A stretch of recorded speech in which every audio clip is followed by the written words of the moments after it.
Técnicas para el análisis de procesos, elaborado por Felipe González Montoya y Juan Camilo Ojeda Schavenat. Historia de la metodología. Los actuales sistemas de planificación de recursos empresariales obtuvieron su detonante cuando la historia de la reingeniería apareció como un precedente vital para el desarrollo de una administración efectiva dentro de las organizaciones. Los primeros conceptos concernientes a la reingeniería sucedieron en la década de 1920, cuando surgió la administración científica, basada en los conceptos ofrecidos por Frederick Taylor, el cual se basó sus estudios en los tiempos a lo largo de la línea de producción, de tal manera que se pudiera hacer un análisis para poder diseñar e implementar métodos más efectivos de operación para cada una de las actividades de trabajo. Posterior a esta iniciativa, aparecieron nuevas teorías acerca de la forma como se debe administrar y dirigir una organización, dentro de las cuales se destaca la administración por objetivos, introducida por Peter Drucker en 1954, el cual plantea un sistema de funcionamiento de la organización basado en el establecimiento de unos objetivos y o metas que abarquen todos y cada uno de los niveles de la organización. Mediante este modelo se pretende establecer medios para poder medir el desempeño durante la ejecución de los objetivos que permitan una mejor administración de la organización. Después aparece William Edwards y presenta su concepto de administración total de calidad. Este concepto pretende retirar un poco el enfoque productivo e incursionar más en el aprovechamiento y mejoramiento de la calidad. Bajo este modelo, la calidad debe ser garantizada en cada parte del proceso y los errores en calidad deben ser corregidos a través de un buen diseño del proceso. El siguiente gran aporte y uno de los fundamentos más fuertes que dieron origen a los sistemas de planeación de recursos empresariales fue el estudio realizado por Michael Porter en 1985, quien introdujo por primera vez el concepto de cadena de valor. El análisis de la cadena de valor es una visualización de la organización mediante la cual se descompone una empresa en sus partes constitutivas, buscando identificar fuentes de ventaja competitiva en aquellas actividades que generan valor. Dicha ventaja competitiva se obtiene cuando la empresa desarrolla e integra las actividades de su cadena de valor de forma menos costosa y mejor diferenciada de sus rivales. Las actividades que se llevan a cabo al competir en un sector se pueden dividir en dos grupos: aquellas que se refieren a la producción, comercialización, entrega y servicio postventa del producto, llamadas actividades primarias, y aquellas que proporcionan recursos humanos, tecnología e insumos comprados o funciones generales de infraestructura para apoyar las otras actividades denominadas actividades de apoyo, logrando que todas las actividades de la cadena de valor contribuyan a incrementar el valor del comprador. Todos estos conceptos vistos anteriormente serían los ingredientes que propiciarían el surgimiento de los sistemas de planeación de recursos empresariales. A esta etapa es a la que muchos autores reconocen comúnmente como la primera ola. A partir de 1990, con la agresiva revolucionaria propuesta realizada por Michael Hammer y James Champy, es que aparecen de forma nítida el concepto de reingeniería de procesos, en donde surge como una herramienta orientada al mejoramiento de los procesos partiendo de un cambio radical, replanteando y rediseñando completamente los procesos de negocio existentes. Su adecuada aplicación, seguida de innovación y mejoramiento continuo, permite mantener la competitividad, pero en ningún momento se puede por sí sola ser la solución a los males, problemas o falencias de la organización. Después de haber surgido la reingeniería, aparece Thomas Davenport, el cual destaca el papel que cumplen las tecnologías de información, ya que las muestra como facilitadoras y conductoras de innovación y la reingeniería de los procesos de negocio. Así, un ciclo de mejora continua podría ser implementado como una etapa de post-reingeniería seguida de la innovación. Esta etapa iniciada por Hammer y Champy seguida por los aportes de Davenport, es considerada como la segunda ola. Tanto el proceso de negocio como su administración han sido relativamente constantes a lo largo de las diferentes olas. En cada ola se agregan nuevos elementos, pero su esencia es la misma. En cuanto a la administración de procesos de negocio, se busca administrar el ciclo completo del proceso de negocio, que en esencia es igual para la segunda y la tercera ola, y administrar los procesos que cada ola considera importantes para la compañía. En la primera ola, los procesos productivos eran los más importantes, en la segunda, los procesos estratégicos, y en la tercera, tanto los procesos estratégicos como los procesos de soporte deben ser administrados de igual forma y adicionalmente se presentan diferencias en las tecnologías utilizadas en cada ola para soportar la administración de procesos. Así pues, BPM retoma las tecnologías y técnicas desarrolladas durante las tres olas de su evolución en un todo unificado, que se convierte a su vez en un nuevo fundamento sobre el cual se constituye la organización. Una organización más sintonizada con la nueva naturaleza de los procesos de negocio y su administración. ¿Para qué sirve la metodología? En la práctica Business Process Management funcionan las arquitecturas de gestión, procesos, negocio y tecnológicas para aplicarlas a los procesos productivos con el fin de rentabilizar el negocio. Las organizaciones evolucionan en torno a sus procesos de negocio clave y se basan cada vez más en tecnologías de la información. Sin procesos bien diseñados y sistemas de información de apoyo, las organizaciones no son capaces de competir y no sobrevivirían. Su propósito es mejorar la calidad del servicio, reducir costos, optimizar los flujos de trabajo y ayudar a asegurar una ejecución eficiente de los procesos. Esto puede incluir una inversión centrada en las personas, la mejora del proceso de negocio, los datos de rearquitectura y la tecnología. La implementación exitosa de una metodología y tecnología BPM requiere que haya un enfoque estructurado con la definición de requerimientos, selección de tecnología, selección de proveedores y la adquisición de productos, implementación, despliegue y adaptación continua. Diferentes tipos de técnicas para el análisis de procesos. Dentro del Business Process Management hay dos tipos de análisis que me ofrecen la oportunidad de analizar los procesos. Estos tipos de análisis son el cualitativo y el cuantitativo. Cada uno ofrece técnicas específicas a partir de las cuales puedo analizar un proceso. Los análisis cualitativos se enfocan muchas veces en dividir el proceso, analizar qué es lo innecesario y eliminarlo.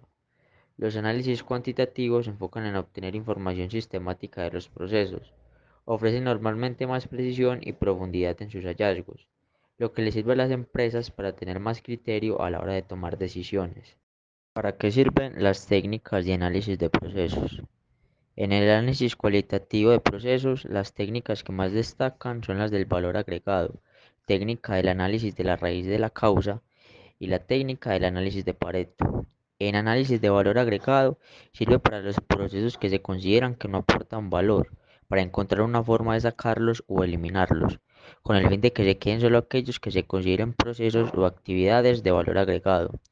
La técnica del análisis de la raíz de la causa parte del supuesto de que cualquier negocio sufre una serie de problemas, es decir, siempre hay errores, malentendidos, incidencias, pasos innecesarios y otras formas de desperdicio cuando un proceso comercial se realiza en el día a día. Esta técnica sirve para identificar y comprender la raíz de la causa de problemas o eventos indeseados. Es útil para identificar y comprender los problemas que impiden que un proceso tenga un mejor rendimiento. Esta técnica a su vez abarca otras, como entrevistas, talleres, documentación de ideas. Los más comunes son los diagramas de causa y efecto y los diagramas why-why. La idea básica es formular la pregunta ¿por qué pasa algo? De forma recursiva. Esta pregunta se hace varias veces hasta que se encuentra un factor que las partes interesadas perciben como la causa raíz. Una creencia común en el campo de gerencia de la calidad, conocida como el principio de los 5 por qué, Dice que responder al por qué 5 veces de forma recursiva permite precisar las causas fundamentales de un determinado efecto negativo como importantes. Cada análisis causa-efecto, independiente de la forma en que se haga, debe terminar con un registro de problemas para facilitar la comprensión de la causa y consecuencias. Dentro de esta técnica de análisis de procesos podemos encontrar otras que nos permiten modelar las causas a partir de unos efectos, teniendo como input o entrada lo que se haya concluido del registro de problemas. Dentro de estas técnicas tenemos la de Pareto. El objetivo del análisis de Pareto es identificar qué problemas o factores causales de un problema deben tener prioridad. El análisis de Pareto se basa en el principio de que un pequeño número de factores son responsables de la mayor parte de un efecto dado. En otras palabras, un pequeño subconjunto de cuestiones en el registro de emisiones es probablemente responsable de la mayor cuota de mercado.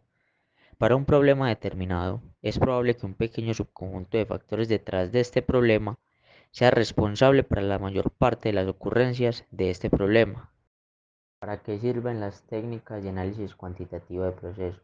El análisis cuantitativo sirve para obtener información sistemática dentro de un proceso.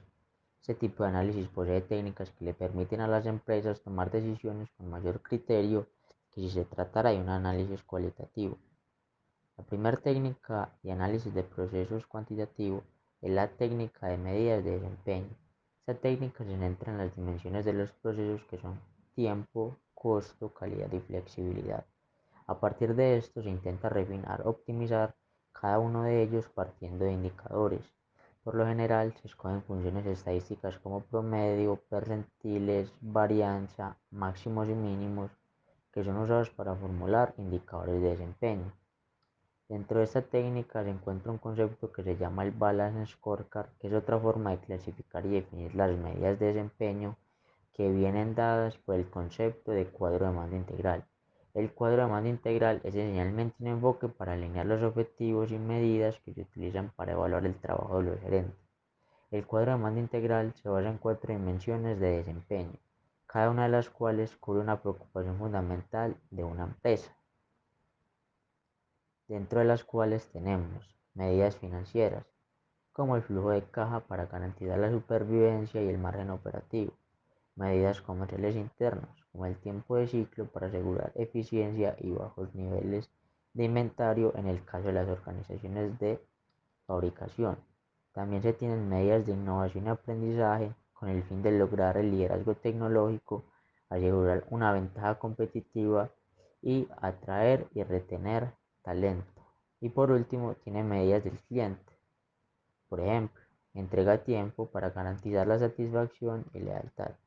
La segunda técnica de análisis cuantitativo de procesos es la técnica de análisis mediante la teoría de colas.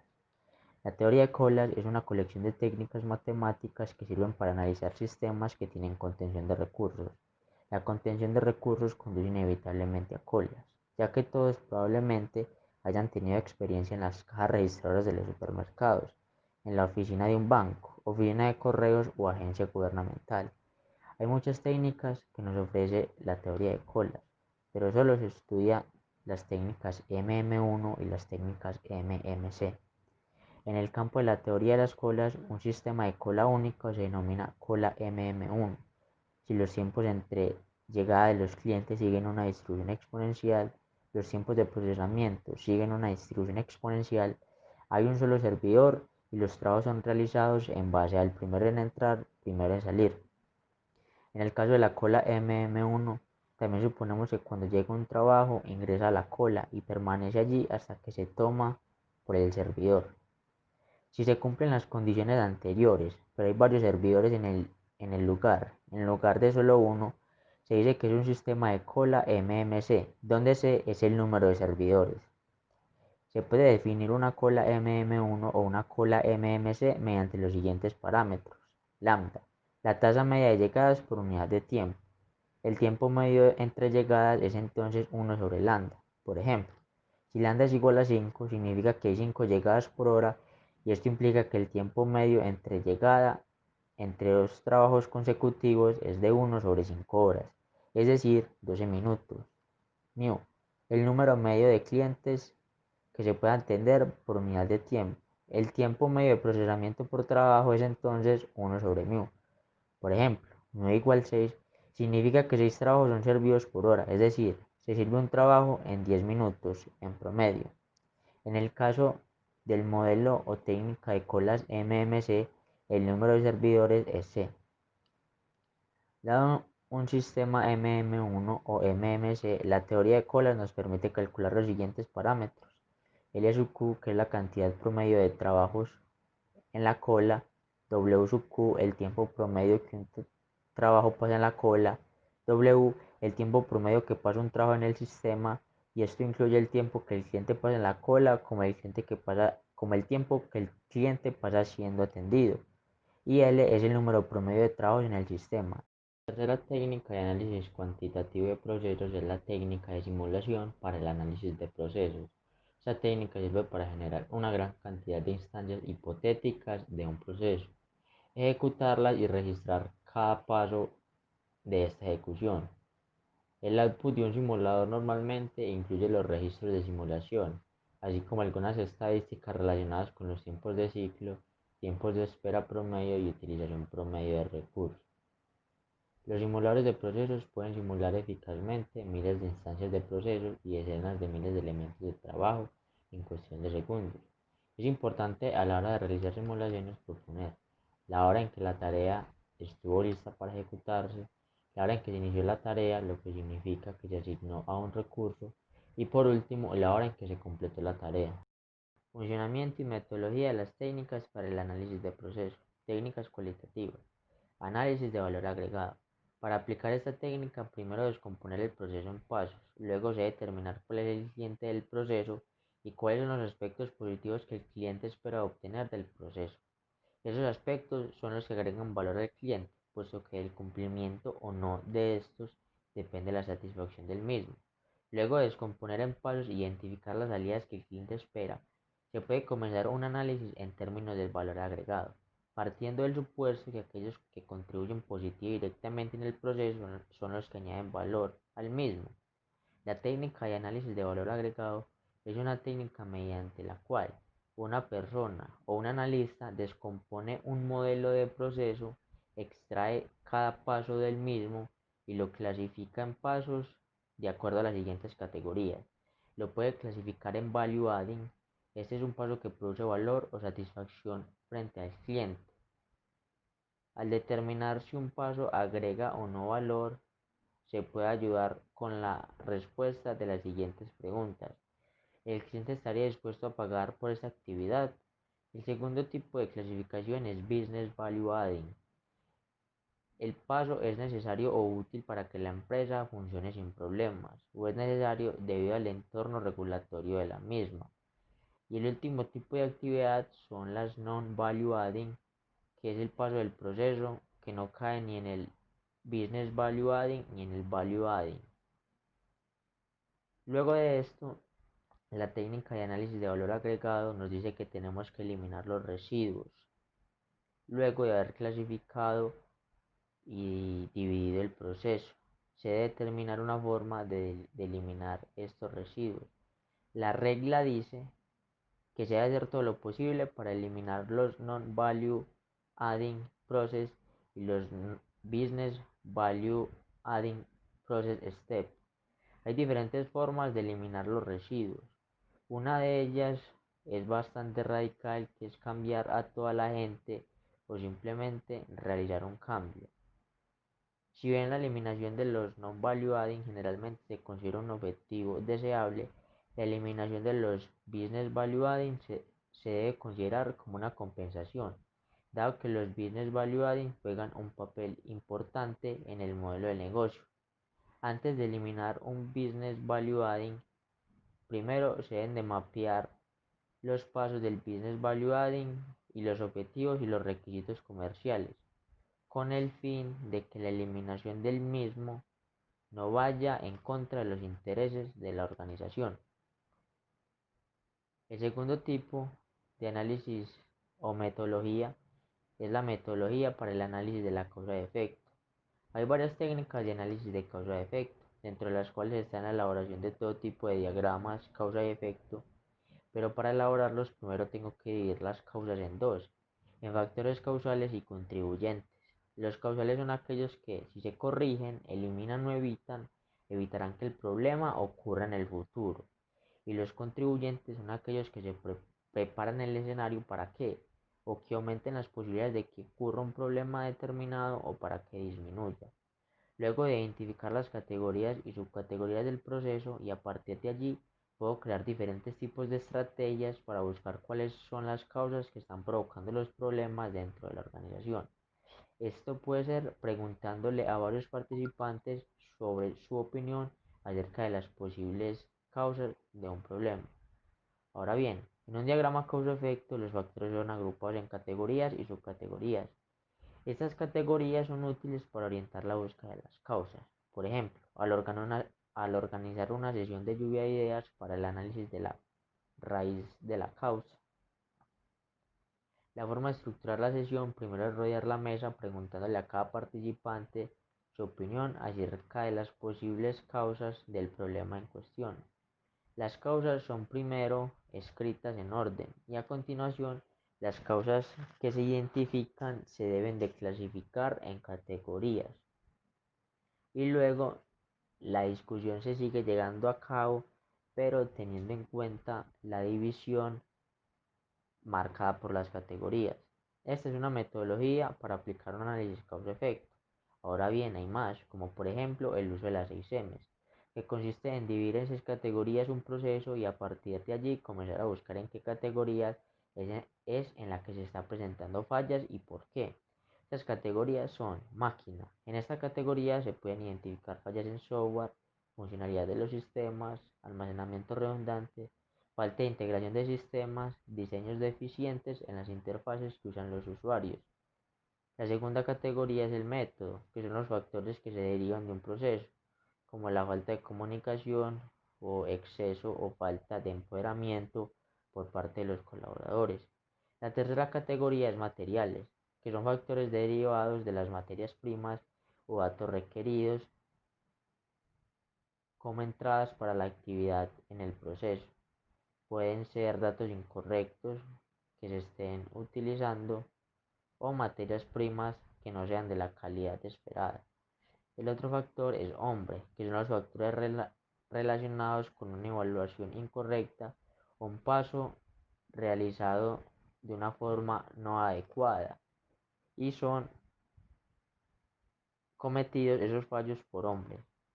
Y a su vez esta categoría la puedo subdividir en falta de información e instrucciones, falta de incentivos, esperar demasiado a los otros colaboradores del proceso y reclutamiento inadecuado del proceso o ejecución. En la otra categoría es la medición, que son los factores relacionados con las mediciones o cálculos realizados durante el proceso. Todo muy relacionado con los indicadores de desempeño. Y por último, la última categoría son los medios, que son los factores que harían en el entorno en el cual se ejecuta el proceso, como por ejemplo los originados por los clientes, proveedores u otros actores externos. Cuando se ha hecho lo anterior, es útil hacer un registro de problemas, que consiste en los siguientes pasos. Nombre del problema. Este nombre debe de ser breve, generalmente de 2 a 5 palabras, y es ser comprensible para todos los interesados del proceso. Descripción. Una breve descripción del problema, quizás 2 o 3 oraciones. Prioridad. Asignarle un número que indica la importancia del problema con relación a otros asuntos. Supuestos. Cualquier dato utilizado o suposiciones hechas en la estimación del impacto del problema. También se debe realizar un impacto cualitativo que nos muestra cómo ese problema está afectando desde el punto de vista cualitativo a la empresa. Y el impacto cuantitativo tocaría hacer una estimación del impacto en términos cuantitativos, como pérdida de tiempo, pérdida de ingresos o aumento de costos. Y por último, en los resultados que me ofrezca este registro de problemas me pueden servir como input para yo llevar a cabo un análisis de Pareto.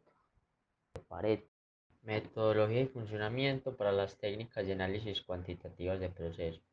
La metodología para el análisis de desempeño no está paso por paso, sino que depende del tipo de organización y de cómo pretenda medir su desempeño, porque a partir del anterior se buscará la elaboración de indicadores que vayan enfocados a la mejora de las cuatro dimensiones que componen una organización, que son el tiempo, el costo, la calidad y la flexibilidad. Otra metodología para la técnica de medidas de desempeño es el uso del concepto del Balance Scorecard. La forma clásica de implementar el cuadro de mando integral sigue un procedimiento de arriba hacia abajo. Comienza con un cuadro de mando corporativo, seguido, seguido de los departamentales, con énfasis en las metas y métricas directamente afectadas por el departamento específico. Las medidas relacionadas con el proceso tienden a aparecer solo al nivel de los jefes de unidad o a sus subordinados. Esta implementación clásica del Balance Scorecard enfatiza demasiado en la división funcional de las organizaciones que no prestan suficiente atención a los procesos. Para la implementación de la técnica de cola se necesita tener información acerca del proceso y aplicar las fórmulas, partiendo de la idea de que esta técnica de las colas se usa cuando en los procesos se producen contenciones. Y por último, para los procesos de simulación, debe de tener en cuenta cuáles son las entradas que va a tener el proceso, como distribución de probabilidad para el tiempo de procesamiento de cada tarea, otros atributos de desempeño para la tarea como costo y valor agregado producido por la tarea, o el conjunto de recursos que puede realizar la tarea.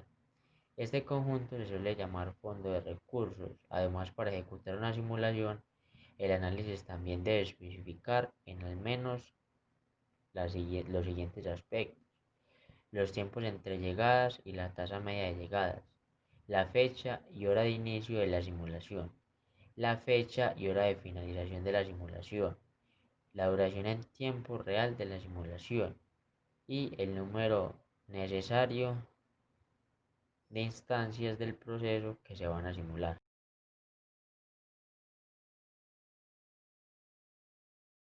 Para resolver este ejercicio lo puedo hacer de dos formas. La primera, estrictamente, si lo resuelvo, debería de usar las fórmulas que se plantean en el modelo de una cola MMC, es decir, por varios agentes.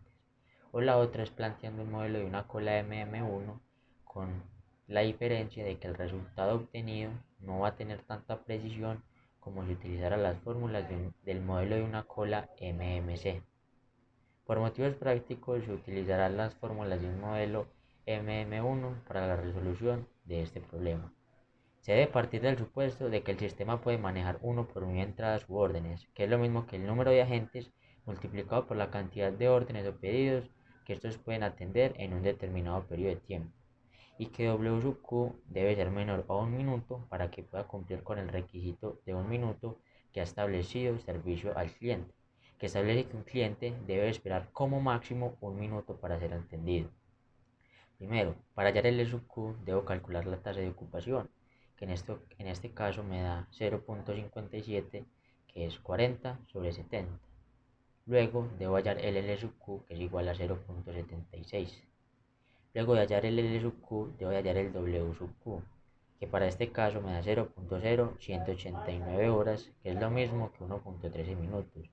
Como vemos que el W sub Q es mayor que 1 minuto, podemos concluir que no se puede cumplir con la carta de servicio al cliente. Ahora bien, el otro enunciado dice que si se manejan 80 llamadas por hora y 8 agentes del centro de llamadas, tendríamos una tasa de ocupación de 40 sobre 80, que es igual a 0.5. Luego calculo el L sub Q, que es igual a 0.5, y el W sub Q me da 0.0125 horas, que es igual a 45 segundos. Como 45 segundos es menor que 1 minuto, que es el requisito impuesto por atención al cliente, concluimos de que sí se puede cumplir con la carta de servicio al cliente. Formas de reducir costos mientras se mantiene lo más cerca posible del servicio al cliente. Podríamos reducir el número de agentes del centro de llamadas a 7 y aún tener un promedio de tiempo de espera de 1.13 minutos. Esto reduce los costos en un 12.5%. Podríamos también introducir un sistema de autoservicio mediante el cual las personas presentan su solicitud en línea. Podríamos extender el horario de trabajo del centro de llamadas, por ejemplo, trabajar hasta las 6 p.m. o las 7 p.m. en lugar de las 5 p.m. para que la gente pueda llamar después del trabajo, facilitando así el centro de llamadas carga durante su hora pico, reducir el tiempo de cada llamada proporcionando una mejor formación a los agentes del servicio de llamadas.